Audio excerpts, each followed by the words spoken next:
Name for the court? Cameron Larry. What are we doing? Your Honor, as I explained at the bench, people are seeking an adjournment. Quite a few things have come up. The easiest one to mention is that the officer in charge is informed me at the point that he's ill, cannot be here to testify. We would need his testimony here today. Your Honor, there's also the issue of the jail calls that were made. This defendant, while he was in custody, called the victim multiple times. The content of those calls are highly concerning to the people. They suggest witness tampering. The fact that she is not here today kind of completes the concern we had that his calls and his communication with her have had the effect that he intended them to have. Specifically, we have concerns because he gave her a story of what to come and tell the prosecutor's office. She did comply with that, and as counsel is aware, and courts know where she has indicated to us what I would call a recantation, but certainly a different version of events matching what this defendant instructed her to do. There's a lot more to it, including because he made tell people that the victim was not coming to court and so on. With all of that, Your Honor, we have concerns, so we need to further look into that. Those calls were shared with the public defenders already. I resent the very specific call to defense counsel this morning.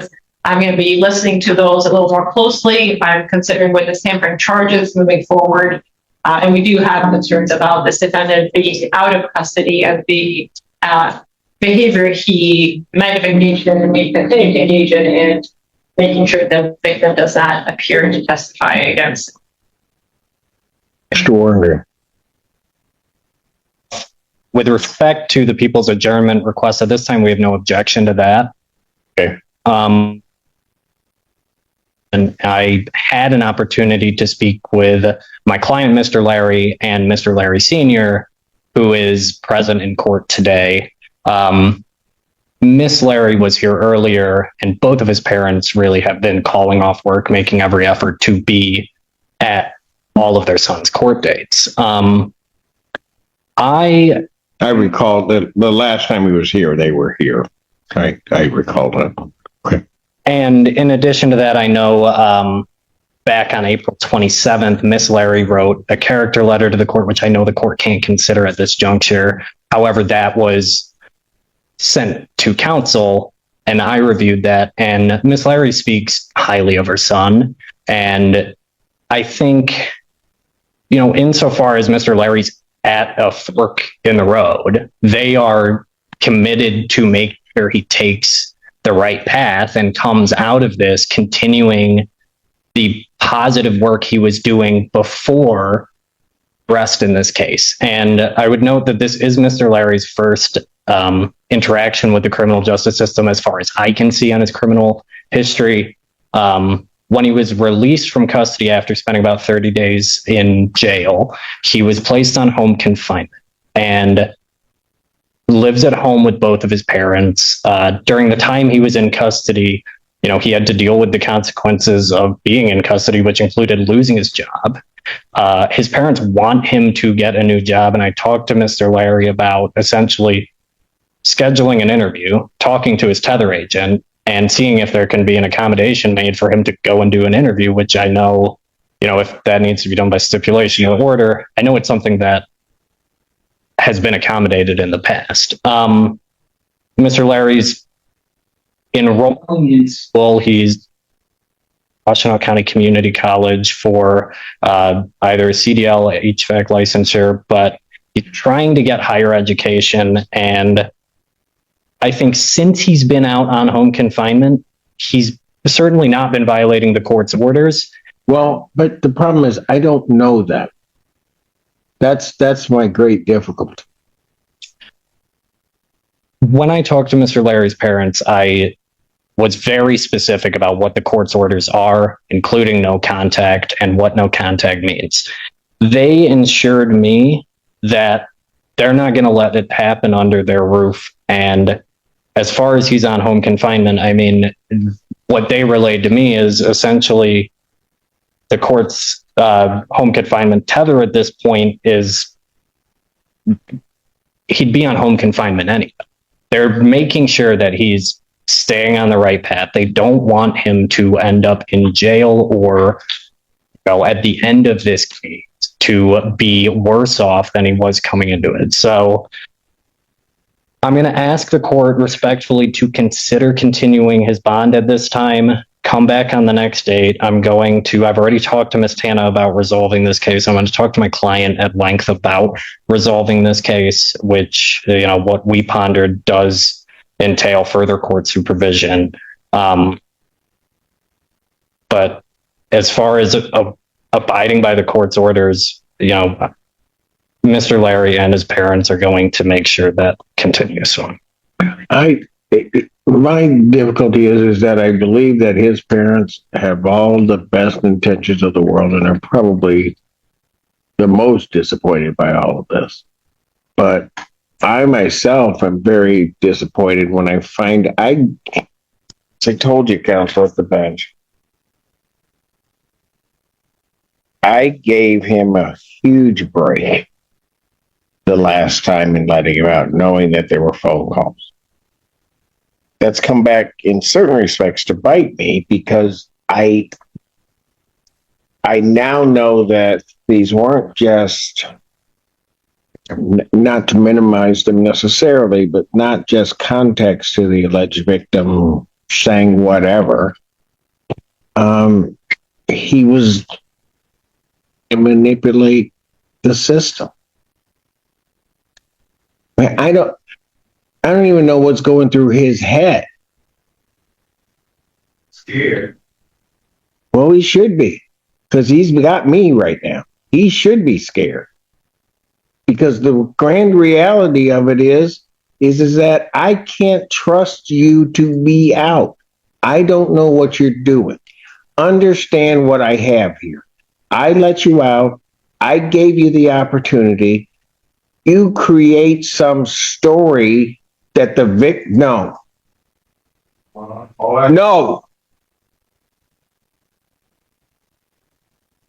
Because you want to believe in him, that's fine. I want to believe in him too. I gave him an opportunity, and he has messed this up and is now facing potentially another felon.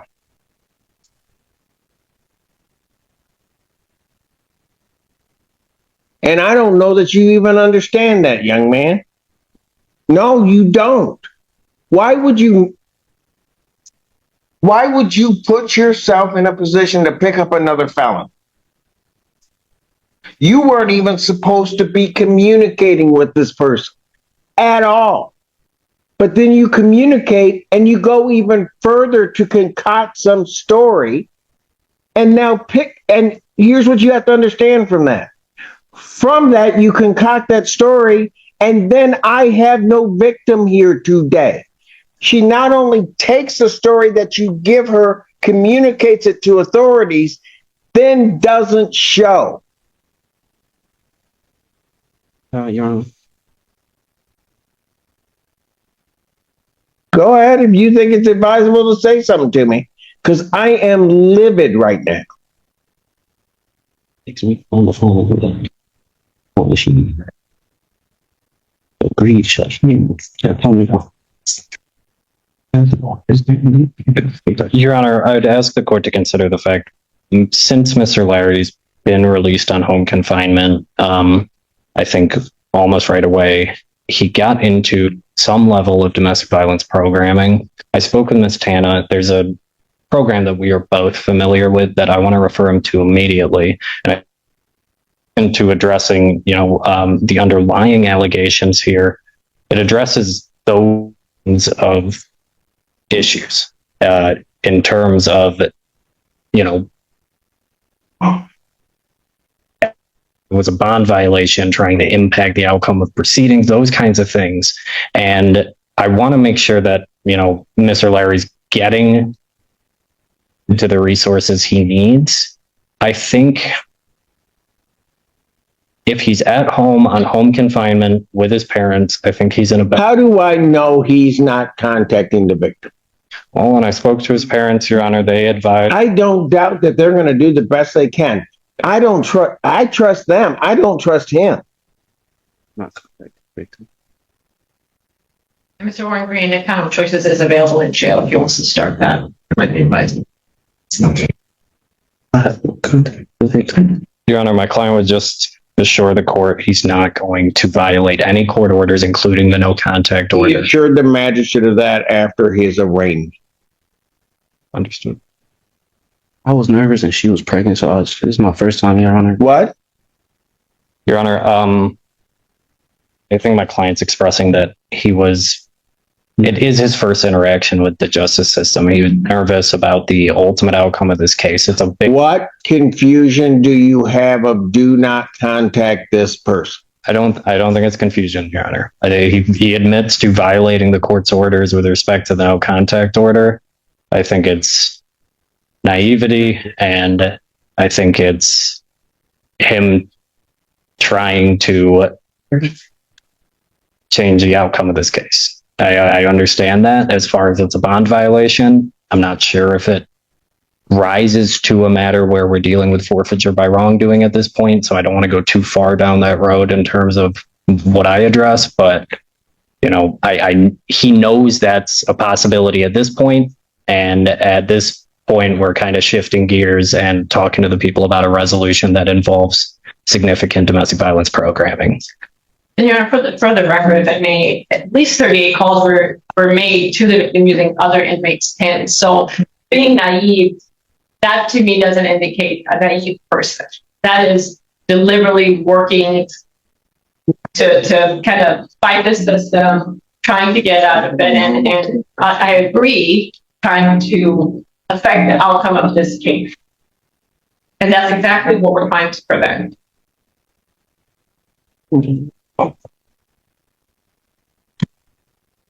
And see, it's that behavior why I can't trust you. Understand, Your Honor? Because I don't have a doubt your parents are going to put everything they can possibly put in place to try to make sure you don't mess this whole thing up. But we do the same thing in the jail by giving you a PIN number. And what do? You try to circumvent and go around that whole thing. Then you try to concoct some story, and that comes back. And now you're going to potentially face another felony, as well as proceed without the victim on this case. You don't even begin to understand what the heck you've done. And if you had just stuck by the rules, we wouldn't even be in this boat. I don't need to have this conversation with you. I don't need to try to make sure that the victim in this case can proceed with this case if that's what she so chooses to do.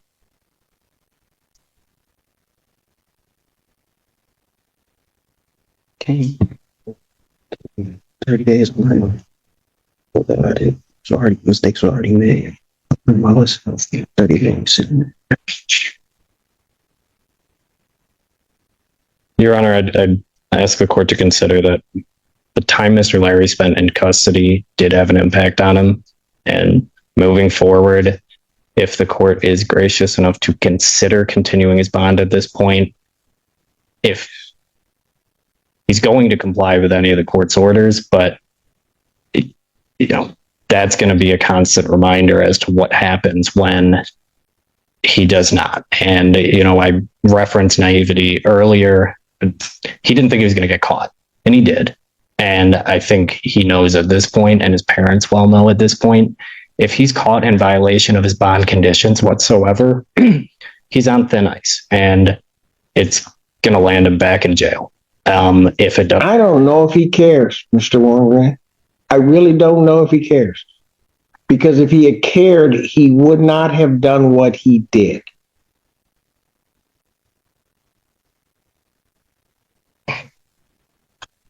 Your Honor, he's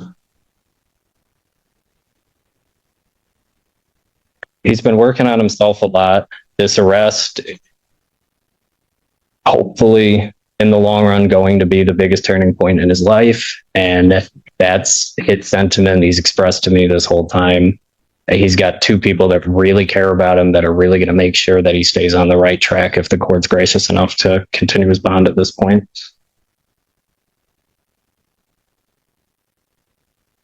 The bond that was posted for you was not your money, was it? No, sir. It was your parents' money. My brother and my sister.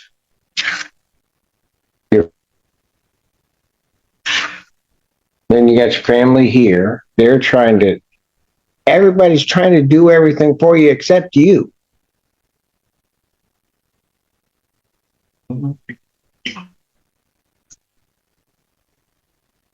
Here's what the problem is, counsel. I've got to figure out, and I've got to give the people time to figure out why this victim isn't here. But until such time, I mean, do you know how long it may take people to figure out if they're going to bring additional charges against him? Your Honor, I have no problem reviewing it today. I do need the OIC to do some. So I would ask for a week. I'll adjourn the preliminary exam matter to May 26, 2026, 9 a.m. before me. That's in person. At this point in time, young man, you got to understand, you make your bed, you got to lie in. I'm not going to, don't look at me like this is you. Right. Your family put up their money. They did that. Your parents are down here with all their time and everything, trying to stand up for you. And you did this. Before I already made the mistakes, Your Honor. It was way before that. I thought I got put in there for 30. Here's the problem. You've interfered with the whole system. That's the problem. You should have never done any of this.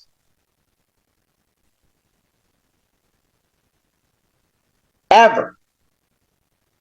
So if the people would do that, review it, get in touch with counsel, but this time I'm going to revoke his bond. Defendant's remanded. I will consider his release if the people can figure out exactly where they're going to go with this and have the OIC. I'd ask them to hurry up and do it. I don't want to leave him in jail, but he's made his bed and that's where he is now. But I got to figure out that everybody else in this whole system is safe, not just you. You can take it. Dad, don't do it. Thank you, Your Honor. Thank you, Your Honor.